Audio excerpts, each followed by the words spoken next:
నిరంతరం పచ్చదనాన్ని కాపాడుతూ పరిసరాలను పరిశుభ్రంగా ఉంచుకుంటేనే సీజనల్ వ్యాధులతో పాటు అంటువ్యాధులను కూడా అదుపులో ఉంచగలుగుతామని స్థానిక సంస్థల ప్రత్యేక అధికారి అదనపు కలెక్టర్ శివేంద్ర ప్రతాప్ సూచించారు. వారం రోజుల పాటు నిర్వహించనున్న స్వచ్ఛతాయి సేవా కార్యక్రమాలను ఆయన పిల్లల మరిలో ప్రారంభించి మాట్లాడారు. రాష్ట్ర ప్రభుత్వం పచ్చదనం పెంపుకు అనేక పథకాలను రూపొందిస్తుందని, అందువల్లే ప్రత్యేక కార్యక్రమాల ద్వారా విరివిగా మొక్కలు నాటి వాటిని సంరక్షిస్తూ ఆహ్లాదకరమైన వాతావరణాన్ని ప్రజలకు అందించే ప్రయత్నం చేస్తున్నామన్నారు. ప్రజలు కూడా స్వచ్ఛందంగా ముందుకు వచ్చి తమ చుట్టూ ఉన్న ప్రాంతాలను శుభ్రంగా ఉంచుకోవడంతో పాటు మొక్కలు నాటడం వల్ల ప్రకృతిలో ఆక్సిజన్ శాతం పెరిగి ఆరోగ్యంగా ఉండేందుకు దోహదపడుతుందన్నారు. స్వచ్ఛతా కార్యక్రమాల్లో భాగంగా గతంలోనే రాష్ట్ర స్థాయి అవార్డు పొందామని, కార్యక్రమాన్ని ఉధృతం చేసి పట్టణాన్ని పరిశుభ్రంగా ఉంచడంతో పాటు జాతీయ అవార్డుకు పోటీ పడుతున్నామని మున్సిపల్ చైర్మన్ ఆనంద్ కుమార్ గౌడ్ వెల్లడించారు.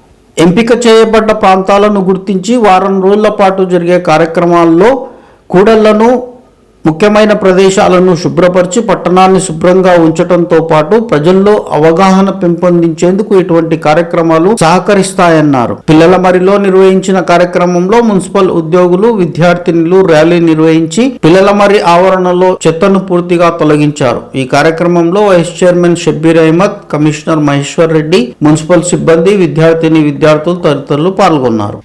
పిల్లల మరిలో జరుగుతున్న ఈ కార్యక్రమం విజయవంతంగా జరగాలని మీరు అందరూ చేశారు. ఈ కార్యక్రమాన్ని మనం కొనసాగించాల్సిన కోరుతున్నాం. దీనికి సంబంధించిన మెసేజ్ మన ఎస్ఎల్బి గారు ఇవ్వాల్సిందిగా కోరుచున్నాం.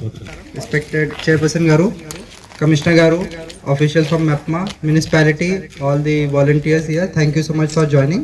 As part of Swachhata Hi Seva, we are here for a cleanliness drive. We need to ensure this, as part of Swachhata Hi Seva this year, we need to ensure that there is attitudinal change, and the activities which we are doing, these have to be sustainable, and we need to carry them forward throughout the years, coming years.